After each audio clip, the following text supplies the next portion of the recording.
Hayırlı gün. Bugün biz filosofiya pәніне арналған сұхбаттасу кешімізді бастаймыз. Бүгін біздің қонақта Бекболсын және Назым.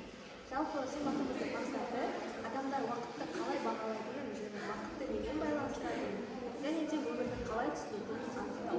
Жалпы әркім өзінің түсіндіретін жұмбақ, бірі оны сапа дейді, бірі күрес дейді, бірі мектеп дейді дегендіктен жалпы біздің қонақтарымызға сұрақ қоя кетсек. Ал енді сұрақтарға келетін болсақ, Бекболсын, сіз уақытты бағалау дегенді қалай түсінесіз?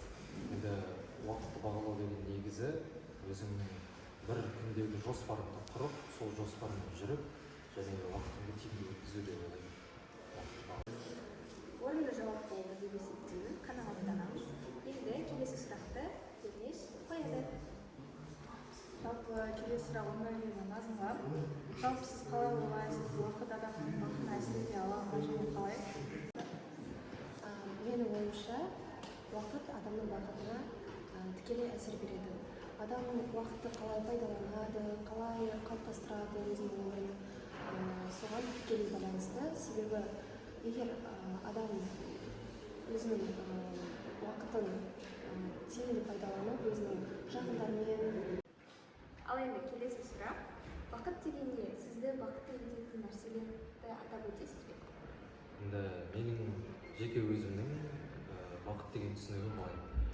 Бақыт деген өзіңнің отбасыңмен және жақын адамдарыңмен бірге өткізген қызықты сәттерің және оны бағалай алу керек. Тек олар уақытша Өте орынды. Енді келесі сұрағымыз өмірдегі Назымға. Жаңа өзіңіз айтып кеткендей, уақытты тиімді пайдалану керек деп жатырсыз. Сол уақытта қалай не жасау арқылы тиімді пайдалануға болады? Менің ойымша, уақытты тиімді өткізу дегеніміз бізде өзімізге саморазвитиеға, жақындарымызбен уақыт өткізіп, бақытты сәттер үшін өткізуіміз керек. Жалпы сізге уақыт қоя кетсек, осы өмірдегі ең бағалы уақыт қай кезде ойлайсыздар? Ең бағалы уақыт қазіргі уақытымыз деп ойлаймын. Себебі біздің бұл дәл қазіргі уақытымыз алдағы болашаққа деген былайша айтқанда фундаментіміз. Сол фундаментімізді жақсы қаласақ, жақсы өмір күтіп тұрғаны анық. Жақсы уақыт қазіргі уақыт деп ойлаймын. Менің өз өмірімдегі осы жасты шақпен қазіргі шағын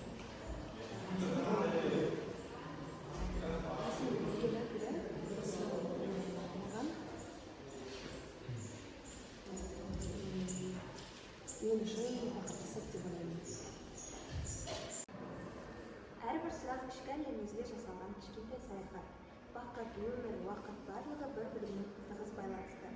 Бақыт өмірді мәнді етеді, өмір уақытқа қарайды, ал уақыт болса барлығын орнына қояды. Жауаптарыңыз үшін үлкен рахмет. Сіздердің әр ойларыңыз бізге құнды болды.